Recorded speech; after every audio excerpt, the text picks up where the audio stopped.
공시를 알아야 투자가 보인다. 여러분 안녕하세요. 공시투데이 이주연입니다. 안녕하세요. 이연아입니다. 오늘도 기업들의 최신 소식을 발빠르게 전해드리는 공시투데이 시간이 돌아왔습니다. 흥미진진한 공시 이야기와 함께 재밌고 유익한 정보들 가득 담아왔으니까요. 끝까지 집중해보시면 좋겠습니다. 네, 또 새로운 소식과 함께 경제 트렌드 쏙쏙 뽑아 알려드릴 테니까요. 채널 고정해주시고 끝까지 함께해 주시기 바랍니다. 본 방송에서 제공하는 정보는 투자 판단에 대한 조언일 뿐 주식의 가치와 상승, 하락에 대해서는 보장하지 않습니다. 그럼 공시투데이 공투 지금 시작합니다.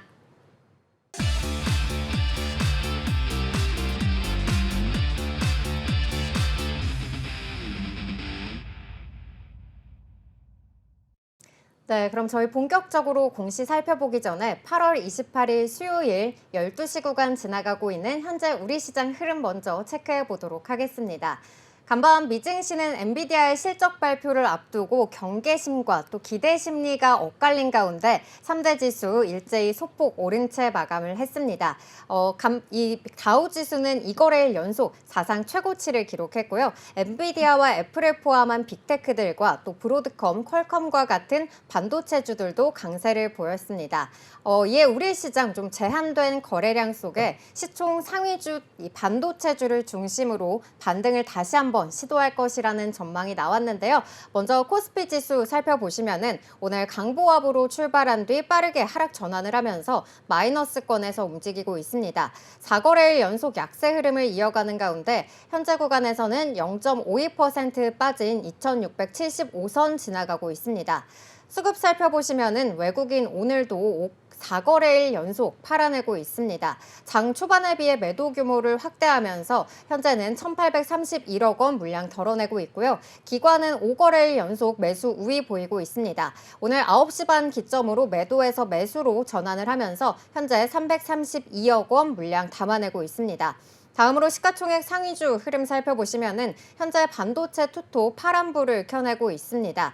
SK 하이닉스 같은 경우에는 어제 HBM 수요가 축소될 것이라는 전망을 내비치면서 목표 주가 하향 리포트가 나오기도 했었는데요. 그래도 관련한 장비주들의 투자가 계속되고 있어서 수요 축소 전망은 너무 이르다는 시각도 있으니까요. 투자에 참고해 보시면 좋겠습니다. 오늘은 0.06% 하락하면서 17만 4천 원 선 지나가고 있습니다.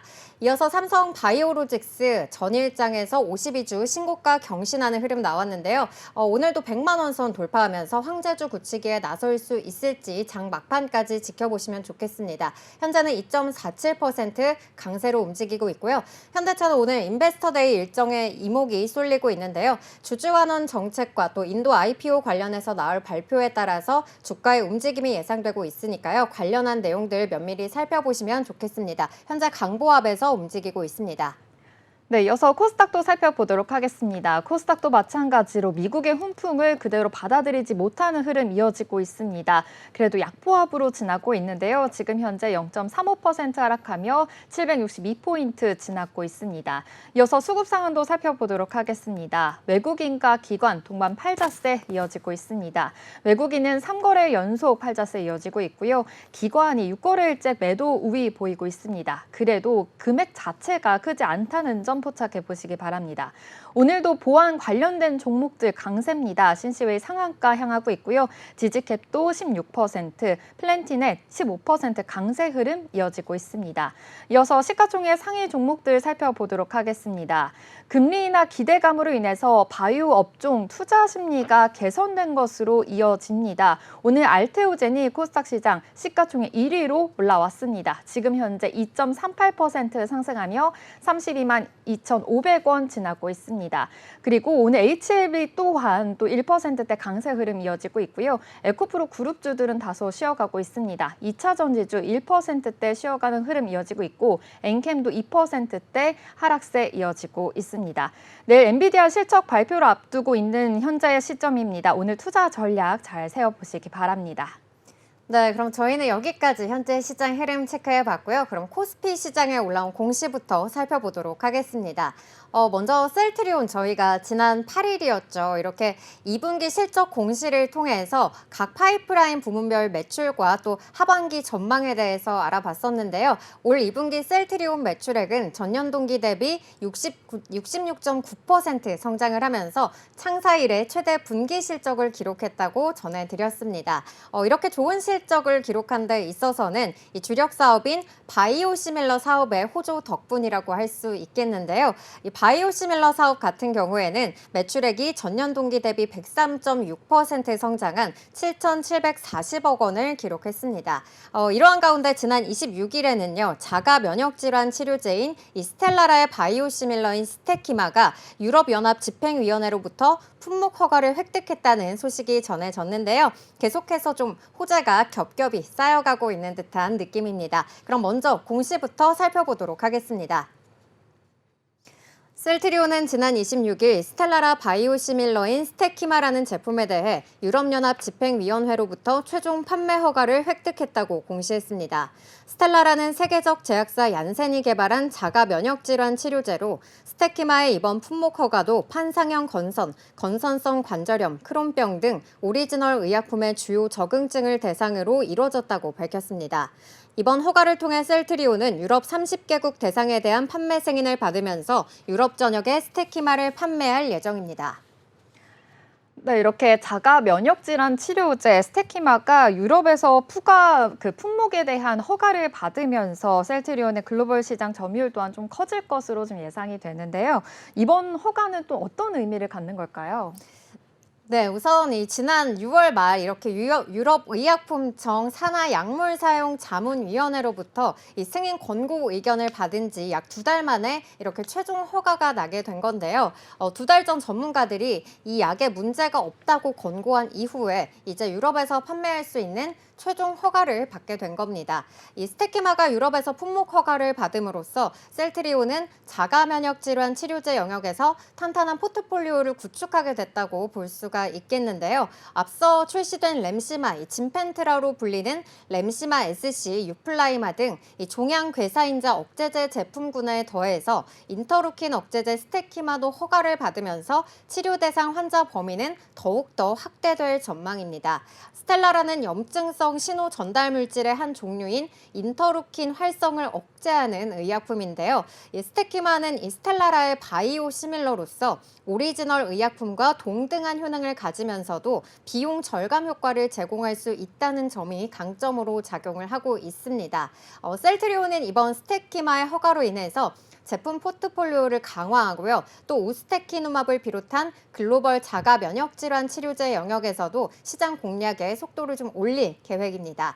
셀트리온 관계자는 글로벌 주요 시장에 스테키마를 빠르게 출시해서 이 탄탄한 자가 면역 질환 치료제의 이 제품 포트폴리오를 구축하고 또 환자 니즈에 맞는 치료제를 공급할 수 있도록 최선을 다할 방침이라고 밝히기도 했습니다. 한편 셀트리온은 이 유럽에 앞서서 지난 이 6월과 7월 국내와 또 캐나다에서 스테키마 품목 허가를 획득한 바 있기도 합니다. 네, 이렇게 스테키마가 캐나다 등 유럽의 시장에 이제 진출하게 될 텐데요. 셀트리온의 이 전체 매출에 좀 어떠한 기여를 좀 하게 될 수 있을까요? 네, 이 스테키마의 예상 매출 규모에 대해서 아직까지 좀 구체적인 언급은 없습니다. 하지만 이 의약품 시장 조사 기관인 IQVIA에 따르면요. 지난해 전 세계 우스테키누맙 시장의 규모는 240억 달러, 우리 돈으로 약 26조 5,200억 원으로 전망하고 있는데요. 이 중에 유럽 시장의 규모는 전 세계 시장의 15% 수준인 31억 500만 달러, 우리 돈으로 약 4조 365억 원으로 추산되고 있어서 이를 고려해 보자면은 스테키마의 출시가 이 셀트리온 매출에 좀 상당한 기여를 할 것이다라고 전망이 되고 있습니다. 네, 역시 이렇게 시장 규모가 굉장히 큰 만큼 매출에도 굉장히 증가에 영향을 끼칠 것으로 보입니다. 이 셀트리온의 자가 면역 질환 치료제와 관련해서 유럽에서의 성과, 좀 이번이 처음이 아니라고 들었거든요. 맞나요? 네, 이 셀트리온의 자가 면역 질환 제품들이 유럽 주요 5개국 중 하나인 이탈리아에서 입찰 성과를 순조롭게 이어가면서 강력한 성장세를 이어가고 있습니다. 셀트리온 이탈리아 법인은 이탈리아 핵심 지역으로 꼽히는 라치오와 캄파냐에서 개최된 아달리무맙 입찰에서 유플라이마 낙찰에 성공한 바 있는데요. 이 해당 지역은 이탈리아 아달리무맙 시장에서 약 20%의 규모를 차지하고 있다고 합니다. 라치오에서는 올 2분기부터 향후 3년간 그리고 캄파냐에서는 올 3분기부터 2년 동안 이 유플라이마 공급이 이뤄질 예정입니다. 유플라이마는 척추 관절염 등에 쓰이는 휴미라의 바이오 시밀러인데요. 이탈리아에서 이 유플라이마 시장 점유율은 올해 1분기 기준 전분기 대비 10%포인트 이상 크게 오른 28%를 나타냈고요. 이 처방 선두권에 오르면서 가파른 상승세를 기록했습니다. 이뿐만 아니라 이 세계 유일의 인플릭시마 피하 주사 제형 치료제 렘시마 SC도 입찰 성과를 바탕으로 이 이탈리아에서 자리를 좀 굳혀가고 있는 모양새인데요. 셀트리온 이탈리아 법인은 지난 7월에 수주한 캄파냐 주정부를 비롯해서 올해만 피에몬테 그리고 발레데오스타 및 몰리제 등에서 이 렘시마 SC 단독 입찰을 통해서 경쟁 없이 시장을 선점한 바 있습니다. 현재까지 이탈리아 주정부 가운데 한 곳을 제외한 모든 주에서 이렇게 렘시마 SC 단독 입찰을 개최한 만큼 이 시장 확보에 기반한 처방 확대가 한층 더 가속화될 것으로 기대를 모으고 있습니다. 유원식 셀트리온 이탈리아 법인장은요, 이 국가별 시장 특성을 고려한 맞춤형 직판 역량을 바탕으로 이탈리아에서 괄목할 만한 성과를 달성하게 됐다라고 밝혔고요. 유럽 전역에서 보다 많은 환자들에게 이 셀트리온 바이오 의약품이 전달될 수 있도록 최선을 다할 것이라고 말하기도 했습니다. 네, 이렇게 셀트리온이 이탈리아 시장 내에서 유플라이마 그리고 이 피하주사 제형 치료제인 렘시마 SC도 이렇게 점유율을 좀 확대하고 있다는 점 확인해 볼 수가 있었는데요. 키트루다 임상 3상 계획서를 유럽 의약품청에 제출했다라는 소식까지 들려왔거든요. 좀 자세한 이야기 좀 들려주시죠. 네, 셀트리온이 유럽 의약품청에 키트루다 바이오시밀러로 개발 중인 CTP51 이 물질에 대해서 임상 3상 시험 계획서를 제출했다고 지난 23일에 밝혔습니다. 키트루다는 이 미국 머크가 개발한 면역 항암제로서 지난해 글로벌 매출 약 32조 5천억 원을 기록한 블록버스터 신약인데요. 우리 몸의 이 면역 체계를 활성화시켜서 암세포를 공격하는 원리로서 이 비소세포 폐암이라든지 또 위암, 두경부암 등을 적응증으로 갖고 있습니다. 이 키트루다의 물질 특허는 미국에서는 2029년 11월 그리고 유럽에서는 2031년 1월에 만료될 예정이고요. 이번 임상에서 셀트리온은 606명을 대상으로 이 키트루다와 CTP51 사이에 동등성과 유효성 그리고 안전성 등을 입증할 예정인데요. 오리지널 약물이 이렇게 좀 승인을 받은 만큼 모든 적응증에 대해서 허가 승인을 받고 또 시장 및 매출 확대를 계획하고 있습니다.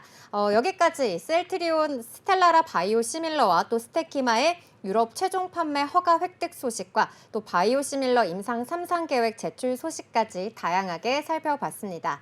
네, 다음 코스피 기업 알아보도록 하겠습니다. 우리가 주로 쓰는 화장품을 자세히 보면요. 이런저런 다양한 성분들이 적혀 있습니다. 생활용품도 마찬가지거든요. 그리고 여기에 들어가는 성분을 보니까요. 바로 이 성분들이 바로 다 정밀화학입니다. 이 정밀화학 기업 미원상사에 대해서 소개해드리겠습니다. 이 LG 생활건강 그리고 애경산업, 아모레퍼시픽 등 이렇게 화장품을 생산하고 생활용품을 생산하는 이런 모든 기업들이 이 미원상사가 만든 화학 소재가 들어간다라고 합니다. 65년 역사의 정밀화학 업체입니다. 네, 이렇게 뭐 LG 생활건강이라든지 네. 아모레퍼시픽 우리가 굉장히 좀 생활에서 밀접하게 사용하고 있는 이런 생활용품에 납품을 하는 기업이라고 하니까 또 이렇게 정밀화학의 강자라는 말도 함께 나오고 있거든요. 네. 공시를 소개하기 전에 그럼 기업에 대한 이야기 좀 더 해주시면 좋을 것 같아요. 네, 일단 이 정밀화학 사업은요, 기술 수준에 따른 부가가치율 변화가 굉장히 큰 산업입니다. 아무래도 고객 맞춤형 제품을 만드는 사업의 특성 특성상 이 고도의 기술력을 좀 요하기 때문인데요. 고객사 수요를 정확히 파악하고 이 납기내 공급을 하기 위해서 연구와 개발을 좀 지속적으로 투자를 해야 되는 그런 산업으로 꼽힙니다. 미원 상사 강신우 대표는요, 역시 이 회사의 경쟁력을 기술 경쟁력으로 꼽았습니다. 미원 상사는 자사가 생산하는 제품과 관련된 기술을 대부분 내재화하고 있는데요. 경기 안산시 목내동의 반월 공장에는요, 100여 명이 넘는 연구원들이 일을 하고 있는 연구소가 또 있습니다. 이 생산 시설이 아무리 첨단이어도 R&D를 갖추고 있지 않으면 그 고객이 필요하는 그런 수요에 맞는 제품을 만들 수가 없다고 하거든요. 하지만 이 미원 상사는 이런 연구소 또한 있는 겁니다. 중견기업에서 이 정도의 R&D 수준의 조직을 꾸리는 건 쉽지 않은 일이다라고 언급하기도 했습니다. 또 전 세계적으로 아무래도 친환경 제품에 대한 수요가 늘고 있는 현 시점이기 때문에 이 한국과 미국에서는 동물 실험을 거치지 않는 화장품과 또 생활용품에 대한 수요가 또 늘고 있습니다. 미원 상사 또한 이런 흐름에 맞추어서 관련 제품들을 좀 적극적으로 유치하고 있다라고 밝혔습니다. 네, 뭐 화장품이나 또 이렇게 생활화학에 들어가는 기술력뿐만 아니라 이 미원 상사가 전자재료에 들어가는 화학 소재도 갖추고 있다고 하더라고요. 네, 맞습니다. 이 미원 상사는요, 2020년대 들어서 전자재료 사업부 매출이 이 생활화학 사업부를 넘어섰다고 합니다. 이 디스플레이와 또 반도체, 2차 전지 등에 사용되는 또 화학 소재들을 공급하는 전자재료 사업부인데요. 매출은요, 2020년에 1,242억 원이었고요. 또 2021년을 보니까 1,514억 원, 그리고 2022년에는요, 1,800억 원을 넘어섰습니다. 그리고 2023년엔 1,870억 원을 넘어서는 등 이렇게 우상향 곡선을 그리고 있다라는 점 확인해 보실 수가 있는데요. 이렇게 생활화학 제품 사업부의 매출을 뛰어넘었다라고 볼 수 있겠습니다. 이런 실적에 대해서는요, 이 미원 상사가 2019년에 그 일본의 반도체 소재 수출 규제가 아무래도 좀 있는 만큼 국산화에 대해 더 불을 붙였다라고도 볼 수 있겠는데요. 반도체 산업에서는요, 이 기술의 변화와 또 신제품 출시가 더욱더 속도가 빨라졌다라고도 볼 수 있겠습니다. 이와 더불어서 성장 속도까지 굉장히 빨라져서 이 미원 상사에 조금 더 호재가 됐다라고도 볼 수 있겠는데요. 이 시장 성장 속도에 맞춰서 소재도 국산화가 계속해서 가속화가 되고 있습니다. 지난해에는요, 국내 최초로 개발한 음이온 폴리하이드로 시스타이렌이라고 하는 이 PHS거든요. 이걸 양산하기 시작을 했습니다. 음이온 PHS는요, 이 반도체 공정에서 필수로 들어가게 되는 포토레지스트라고 하는데요. 핵심 원료 중에 하나입니다. 이전까지는 전량을 일본에서 수입을 했었는데 이제는 국산화가 되면서 R&D 연구 개발을 통해서 우리 지금 미원 상사에서 다 개발을 하면서 수입할 필요가 없어진 겁니다. 반도체 사업에서 원청사가 공급선을 또 쉽사리 바꾸는 건 쉽지 않기 때문에 이 전자재료 사업부에서는 향후 좀 안정적인 사업이다라고도 볼 수 있겠습니다. 또 미원 상사는요, 향후에 생활화학 사업부와 또 전자재료 사업부 규모를 좀 동시에 볼륨업해서 글로벌 소재 공급 업체로 입지를 확고히 하겠다라는 방침까지 세우고 있습니다. 사실 이 화학 원료는요, 당일 생산에 대한 또 기온과 습도에 따라서 상태가 좀 달라질 수가 있습니다. 균일한 품질의 제품을 좀 안정적으로 제공하는 건 사실 좀 쉽지 않은 일이다라고 했는데요. 지속적으로 R&D 투자를 통해서 생산과 기술 경쟁력을 계속해서 높여 나갈 것이다라고 전했습니다. 네, 미원 상사 이렇게 좀 전자재료 사업부의 매출이 계속해서 우상향하고 있다는 점 굉장히 놀라운 것 같습니다. 그렇다고 한다면 미원 상사 또 어떤 공시가 발표가 됐을까요? 네, 그럼 자세한 공시 소식 살펴보겠습니다. 지난 26일 이사회를 통해 총 49억 4,750만 원 규모의 자기 주식 2만 5천 주를 취득하기로 결정했습니다. 이번 자기 주식 취득은요, 주식 가격의 안정을 목적으로 하고 있고요. 취득 예정 기간은 올해 8월 27일부터 11월 26일까지입니다. 취득은 유가증권 시장을 통한 직접 취득 방식으로 진행이 되고요. NH투자증권이 위탁투자 중개업자로 지정이 됐습니다. 현재 미원 상사는 8만 805주 이 자기 주식을 보유하고 있는데요. 이에 전체 발행 주식의 1.7%에 해당됩니다. 취득 예정 금액은 이사회 결의일 직전인 거래일인 8월 23일 종가 19만 7,900원을 기준으로 해서 산정이 됐고요. 향후 주가 변동성에 따라서 실제 취득 금액은 변동이 될 수가 있습니다. 일일 매수 주문 수량 한도를 보니까요. 2,500주로 설정이 되어 있고요. 이는 취득 이사일 결의일 전일 기준으로 산정된 수치입니다. 네, 이렇게 주식 가격 안정을 위해서 자기 주식을 취득했다. 이러한 공시 살펴봤는데요. 이 밖에도 미원 상사 더욱더 좀 사업을 확대하고 있다. 이러한 소식도 들려오고 있거든요. 어떤 소식일까요? 네, 맞습니다. 이 정밀화학 소재 제조사인 미원 상사가요, 사업을 다각화하는 데 힘을 쓰고 있습니다. 주력 분야인 생활화학에 이어서 유기관광 다이오드, OLED라고 하죠. 이 OLED를 비롯해서요, 디스플레이와 또 배터리 소재까지 사업을 확대합니다. 향후 10억 달러 상당의 좀 가치를 지닌 기업으로 좀 거듭나겠다라는 목표까지 세우고 있는 상황입니다. 이 앞서서 LCD와 또 OLED에 대한 이 각광제를요, 국내 최초로 상업화하겠다라고 언급을 드렸었는데요. 이 감광제 기술력을 토대로 해서 OLED 시장까지 넘보면서 전자재료 사업을 더욱더 확대하겠다라는 포부까지 밝혔습니다.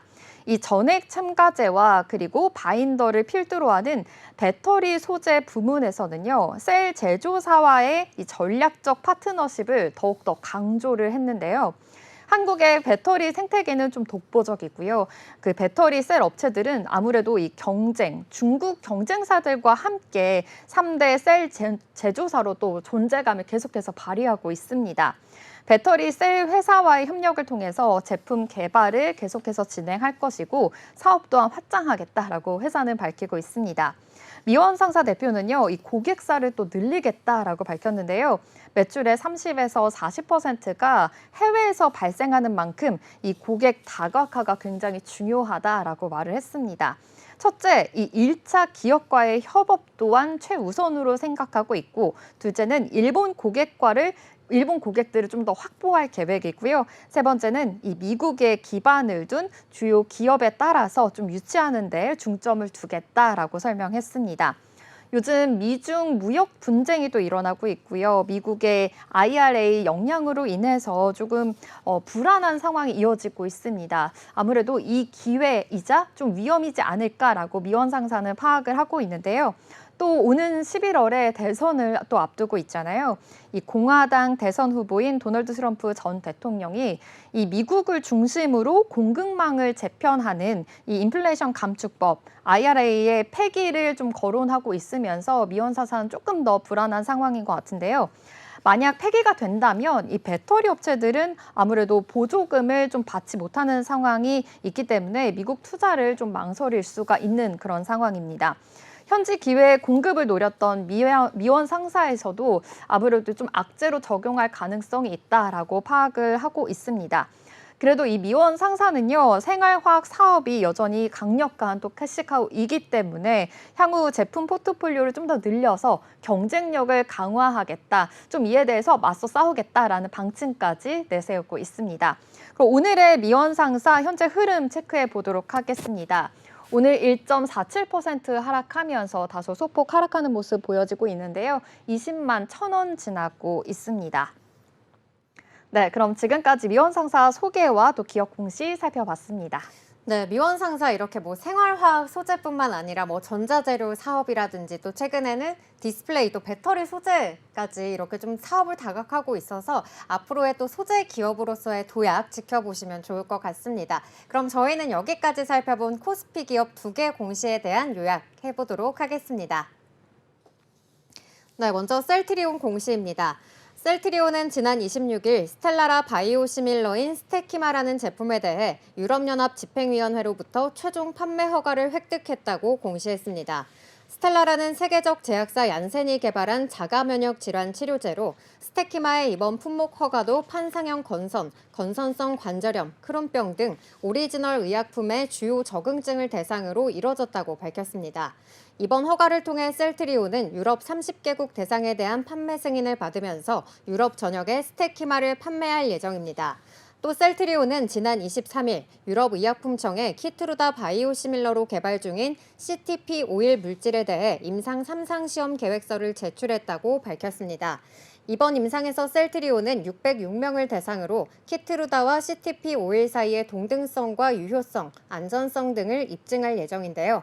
오리지널 약물이 승인받은 모든 적응증에 대해 허가 승인을 받고 시장 및 매출 확대를 계획하고 있습니다. 미원상사 공시요약입니다. 이사회를 통해 총 49억 4,750만 원 규모의 자기 주식 2만 5천 주를 취득하기로 결정했습니다.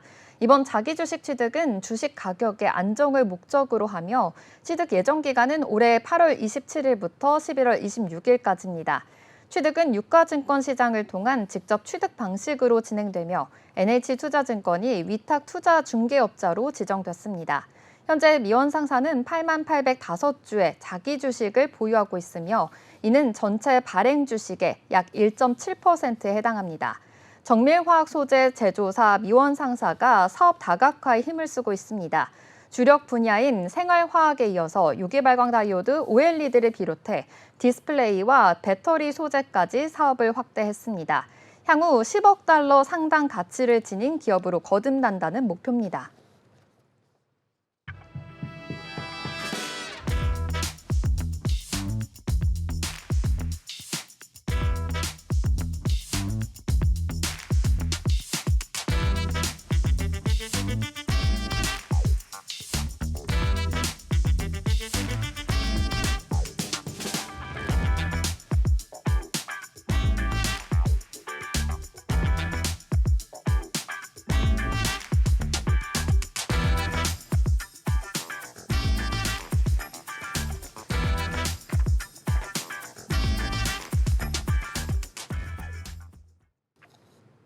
네, 그럼 저희는 이어서 코스닥 시장에 올라온 공시부터 살펴보도록 하겠습니다.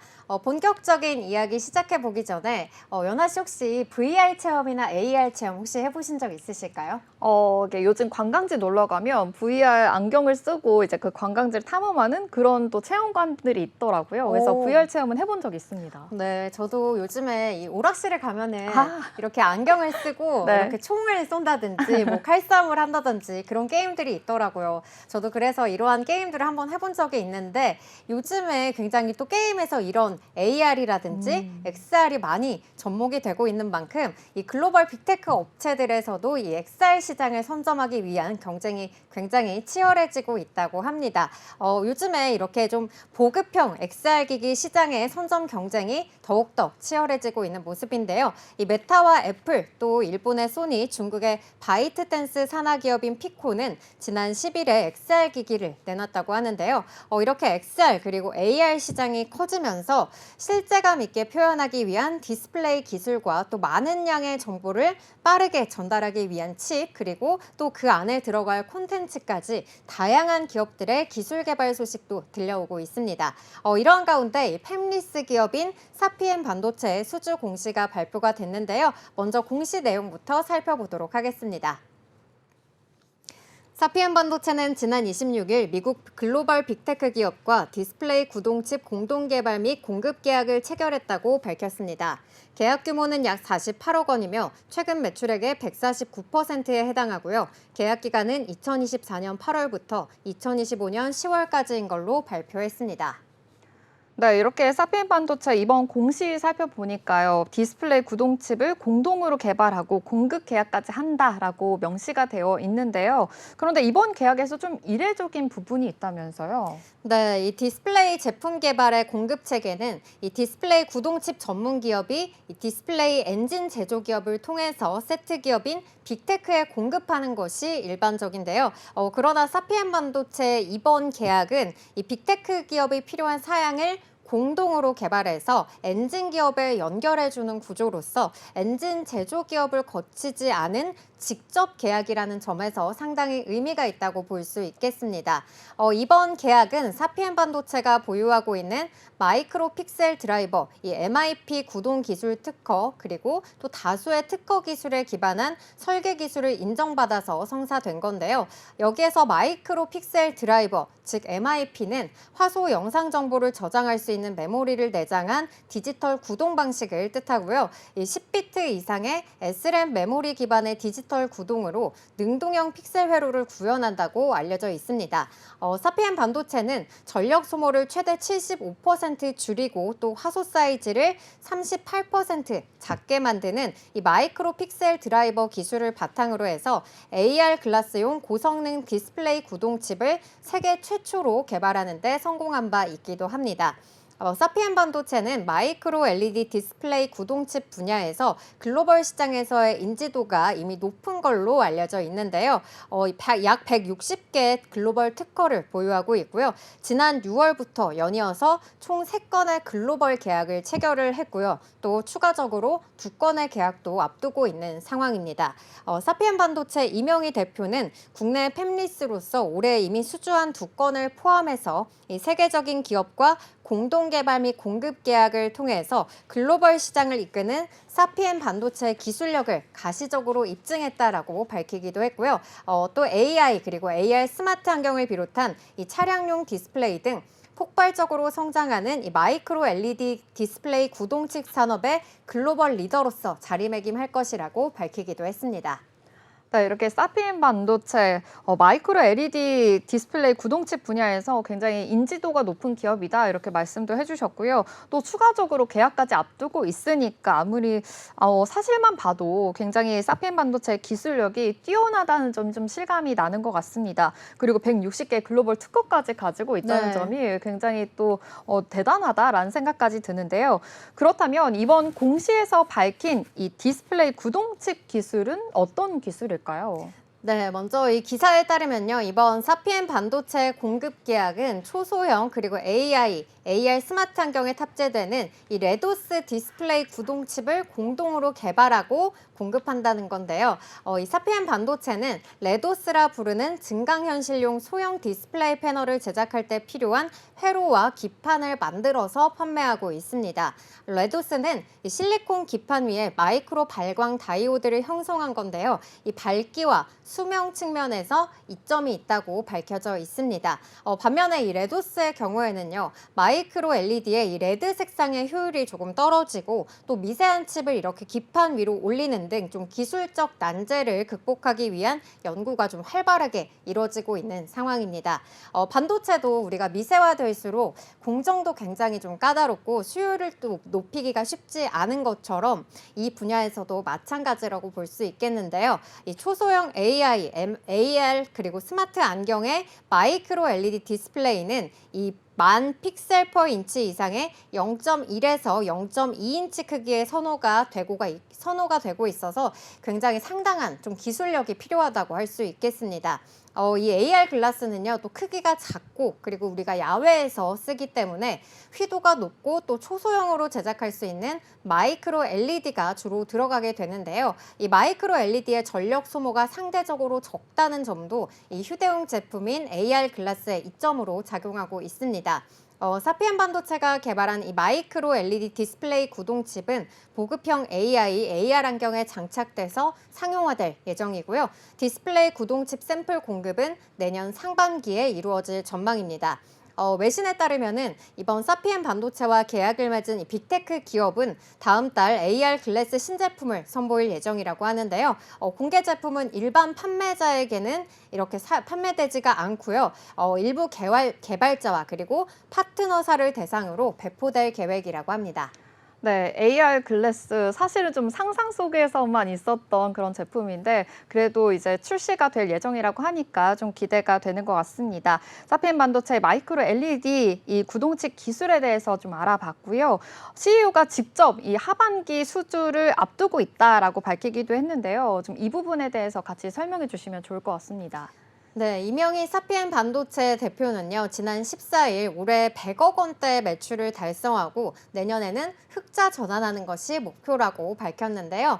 이 대표는 하반기 매출 공시 3건이 더 있다면서 당초 계획 대비로는 매출이 줄겠지만은 방향성 측면에서는 계획대로 가고 있다고 말했습니다. 하반기 수주 내역으로는요, 이 광고 시장용 투명 디스플레이 구동 드라이버와 또 차량 헤드업 디스플레이용 마이크로 LED 실리콘 기판 그리고 증강현실용 마이크로 LED 실리콘 기판이라고 밝혔습니다.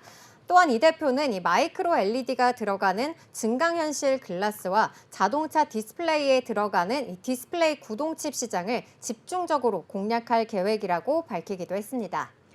네, 이렇게 AI는 뭐 정말 특별한 기술뿐만이 아니라 사실 바이오 기업들도 이렇게 특별한 독보적인 기술력을 갖추고 있으면 굉장히 주가가 또 많이 오르는 그런 상황이잖아요. 네. 그런데 이 사피엔 반도체도 역시나 이 디스플레이 구동칩 관련해서 좀 뛰어난 기술력을 보유하고 있기 때문에 앞으로의 주가 또한 또 기대가 됩니다.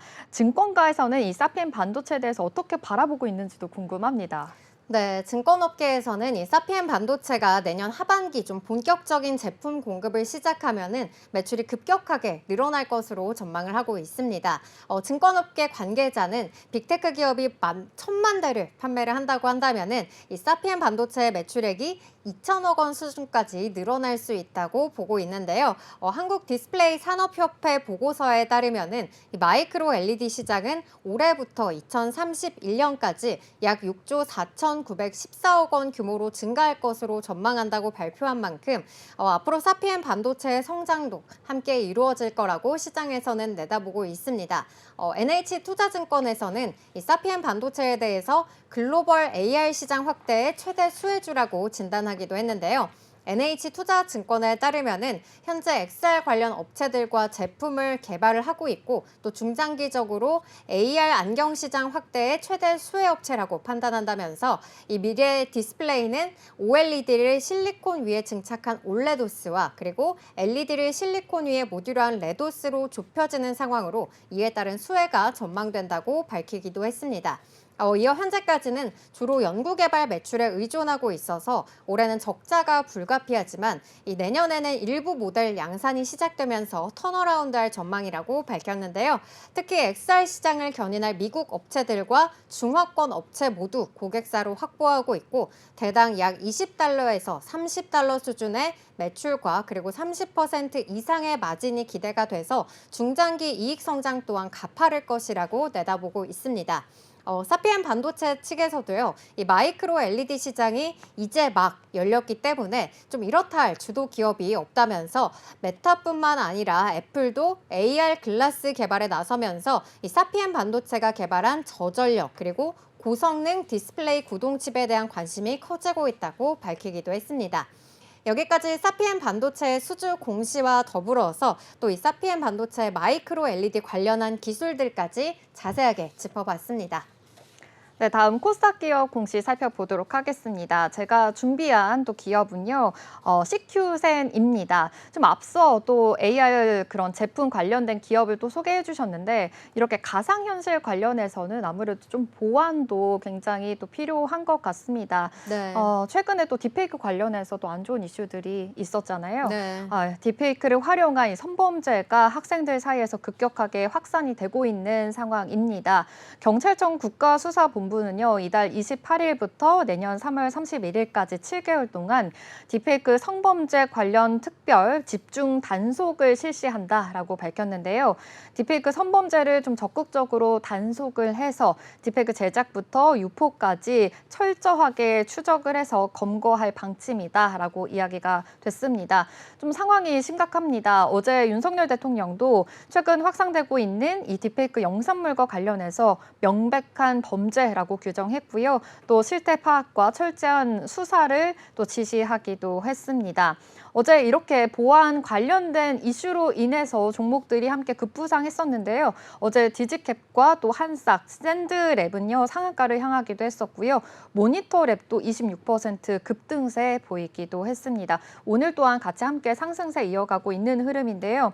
오늘 소개해드릴 기업도요, 보안 기술력을 보유한 기업입니다. CQ센이고요. CQ센도 어제 장중에 20% 급등세 보이기도 했고, 이후에 시간의 거래에서 상한가를 찍기도 했습니다.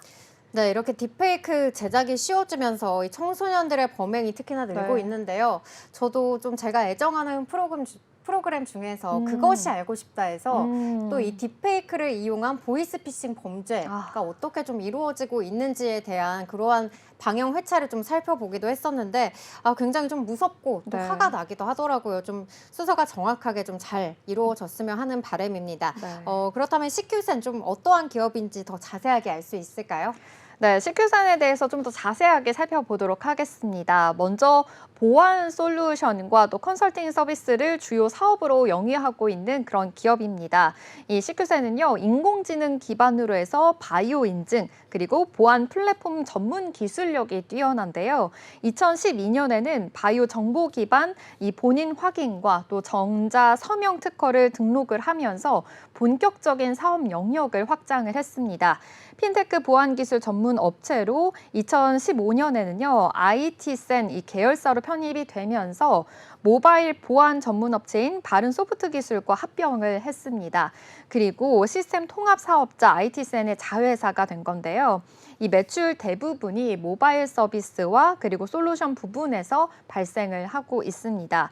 주로 생체 인증, 그리고 전자 서명, 그리고 보안 솔루션과 서비스, 디지털 금융으로 이루어진 사업들을 영위하고 있는데요. NH농협카드와 또 KB국민은행 등 고객사를 가지고 있고요. 또 브레인 자산운용과 캡스톤 파트너스 등 이 투자자로부터 30억 원에 달하는 투자금을 유치하기도 했습니다.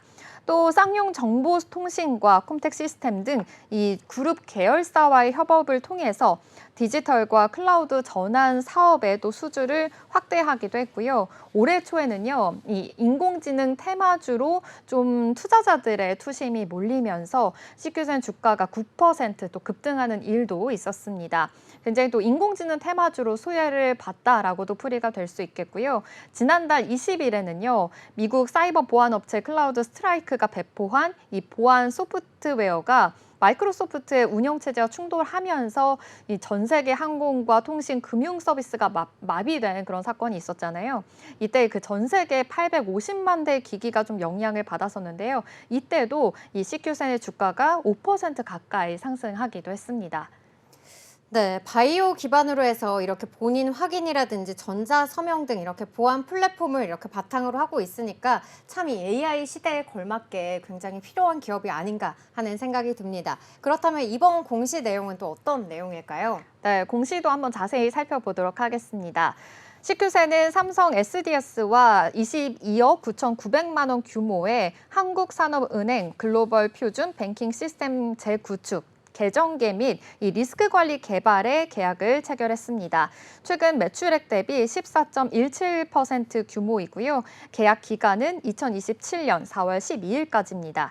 이번 프로젝트를 통해서 CQ센은요, 이 한국산업은행의 핵심 시스템인 이 계정계와 리스크 관리 시스템을 최신 기술 기반으로 해서 재구축할 예정이고요. 그리고 글로벌 표준에 맞는 좀 안정적이고 효율적인 시스템을 구축할 것이라고 알려졌습니다. 이 금융 IT 개발 노하우와 기술력을 바탕으로 해서요, 이 한국산업은행의 디지털 전환을 좀 적극적으로 지원할 예정인데요. 이 모바일 보안 전문 기업 바른소프트기술과 합병한 이 CQ센은요, 핀테크 보안 시장에서 계속해서 좀 두각을 나타내고 있습니다. 통신사와 카드사를 주요 고객으로 확보하고 있고요. 로그인 도용 방지와 또 전화번호에 안심 로그인까지 있으면서 인증서 유출 방지 등 굉장히 또 다양한 모바일 안에서의 보안 서비스를 계속해서 제공하고 있다라고도 볼 수 있겠습니다. 또 핀테크 시대에 맞춰서 금융 정보 보안에 대해서 중요성이 또 높아지고 있는 상황이기 때문에 CQ센의 역할은 더욱더 커지고 있는데요. 어제 이 공시를 통해서 되면서 시간의 단일가에서 최대 상승폭 상한가에 도달하기도 했습니다. 하지만 오늘은 좀 어제 상승폭이 좀 다소 부담이었는지 오늘 살짝 또 낙폭을 키우고 있는데요. 그래도 오늘 굉장히 또 많이 양봉을 그리면서 올라가기도 했었습니다. 하지만 지금은 좀 하락세 보이면서 3.18% 하락하며 2,280원 지나고 있습니다. 그래도 주가는요, 이 박스권을 지나서 60일 이평선을 좀 돌파하고 있다는 상황 좀 살펴보실 수 있겠습니다. 네, 요즘 보안 테마가 떠오르고 네. 있고 또 이렇게 장기 박스권을 또 이렇게 상단을 뚫어냈다고 하니까 좀 앞으로의 주가 흐름 살펴보시면 좋겠고요. 역시나 좀 보안이 중요한 이렇게 통신사나 카드사를 주요 고객으로 하고 있다는 점도 저희가 살펴볼 수가 있었습니다. 그리고 작년 이맘때쯤에는요, 이 모바일 보안 솔루션 시장을 공략했다는 소식을 또 제가 본 적이 있는데 신제품을 또 함께 출시를 했다고 하더라고요. 어떤 제품일까요? 네, 맞습니다. 바로 이 양자 내성 암호를 적용한 앱 아이언 스위트라는 것을 출시를 했는데요. 앱 아이언 스위트는요, 이 앱의 불법적인 변조를 통해서 이 사용자의 중요 그 개인 정보와 금융 정보, 민간 정보의 유출을 방지하는 앱, 그 위변조 방지 기능이 들어간 그런 것입니다. 이 피싱 원격 앱을 통해서요, 사용자의 패스워드 등 이 중요 정보가 유출되는 것을 방지하는 리모트 앱 검출 기능을 제공하는 그런 시스템이다라고 볼 수 있겠습니다. 최근 국내 연구진이 개발한 이 양자 컴퓨터의 상온 작동 가능성에 대한 내용도 또 국제 학술지에 실리기도 했는데요. 네이처 피직스에 게재가 되면서 양자 컴퓨터 등장에 대한 기대감도 계속해서 높아지고 있는 상황입니다. CQ사는 이 기술 혁신 트렌드에 맞춰서 지속적으로 좀 기술을 개발해 왔고요. 기존 이 모바일 보안 솔루션 앱 아이언에 이 양자 내성 암호를 더한 신제품인 앱 아이언 스위트를 출시하게 됐다라고도 볼 수 있겠습니다. 네, 이렇게 보안 관련해서 좀 다양한 기술을 가지고 있는 만큼 CQ사의 이 실적도 궁금해지는데요. 실적은 어떻게 나왔을까요? 네, 사실은 이번 실적 좀 좋지 못했습니다. 아무래도 이 성장을 위한 투자가 계속해서 단행됐기 때문으로 보이는데요. 시켓에는 이 상장 이후에 추진해 왔던 금융 DX 부분에서 사업 구조 개편으로 인해서 좀 실적이 저하가 됐다라고 확인해 보실 수가 있겠습니다. 2024년 1분기 매출은요, 약 41억 원이었고요. 영업 손실이 약 13억 원을 기록했다라고 밝혔습니다. 전년 동기 대비해서 매출은 10% 감소했고요. 적자도 지속이 됐습니다. 금융 DX 부분 사업 구조를 좀 고객 밀착형으로 개선하겠다라는 포부까지 밝혔었는데요. 최근에 아무래도 이 금융권에서는 좀 투자를 늘리고 있는 이 빅테크, 또 생성형 인공지능 분야에서 좀 사업을 확대하고 있기 때문에 계속해서 이 CQ센도 아무래도 계속해서 인력을 좀 충원하고 있다라는 것을 확인해 보실 수가 있겠습니다. 그리고 장기적인 성장을 위해서 투자를 계속해서 단행을 하고 있는데요. 금융권을 대상으로 좀 본격적인 영업 또한 하고 있다라고 보실 수가 있겠습니다. 지난 4월에는요, IBK 기업은행 이 카드 플랫폼 구축 사업을 수주했고요. 또 여러 금융회사를 대상으로 해서 수주 활동을 활발하게 진행하고 있고 추가적인 성과도 내고 있는 상황입니다. 보안 사업 부분에서 지난 3월에는요, 글로벌 클라우드 사업자인 아마존 웹 서비스와 함께 H은행 랜딩존 구축 사업을 성공적으로 완료하기도 했고요. 또 빠르게 성장하고 있는 이 클라우드 시장에 또 안착을 했고 기존 모바일 보안과 또 생체 전자서명 외에 또 새로운 성장 기반을 마련했다라는 점에서 굉장히 좋습니다. 그리고 아울러서 각종 세미나와 전시회 참여를 통해서 이 CQ센이 공급하는 보안 서비스의 우수성과 또 서비스 역량을 널리 알리고 이를 바탕으로 고객을 확대할 방침이라고 합니다. 지금까지 CQ센에 대해서 알아봤습니다. 네, 그럼 저희는 여기까지 살펴본 코스닥 2개 기업에 대한 공시 요약해 보도록 하겠습니다. 네, 먼저 사피엔 반도체 공시 요약입니다. 사피엔 반도체는 지난 26일 미국 글로벌 빅테크 기업과 디스플레이 구동칩 공동 개발 및 공급 계약을 체결했다고 밝혔습니다. 계약 규모는 약 48억 원이며 최근 매출액의 149%에 해당하고요. 계약 기간은 2024년 8월부터 2025년 10월까지인 걸로 발표했습니다. NH투자증권에서는 사피엔 반도체에 대해 글로벌 AR 시장의 확대의 최대 수혜주라고 진단하고 있는데요. XR 시장을 견인할 미국 업체들과 중화권 업체 모두 고객사로 확보하고 있는 데다 내년에는 일부 모델 양산이 시작돼서 실적 턴어라운드를 전망하고 있습니다. CQ생 공시 요약입니다. 보안 솔루션 및 컨설팅 서비스를 주요 사업으로 영위하고 있는 핀테크 보안 기술 전문 기업입니다. CQ생은 삼성 STS와 22억 9,900만 원 규모의 한국산업은행 글로벌 표준 뱅킹 시스템 재구축 개정계 및 리스크 관리 개발 계약을 체결했습니다. 이는 최근 매출액 대비 14.17% 규모로 계약 기간은 2027년 4월 12일까지입니다. 네, 오늘 준비한 공시투데이는 여기까지입니다. 오늘 전해드린 공시와 또 기업 정보들 여러분의 많은 이 투자에 도움이 되셨으면 좋겠고요. 내일도 더욱더 알찬 내용으로 찾아뵙도록 하겠습니다. 네, 공시투데이 다시 보기는 네이버 유튜브 채널에서 가능합니다. 본 방송에서 제공하는 정보는 투자 판단에 대한 조언일 뿐 주식의 가치와 상승, 하락에 대해서는 보장하지 않습니다. 그럼 오늘도 성공 투자에 한 걸음 더 나아가시길 바라면서 공시투데이는 내일 12시에 계속됩니다. 시청해주신 여러분 고맙습니다.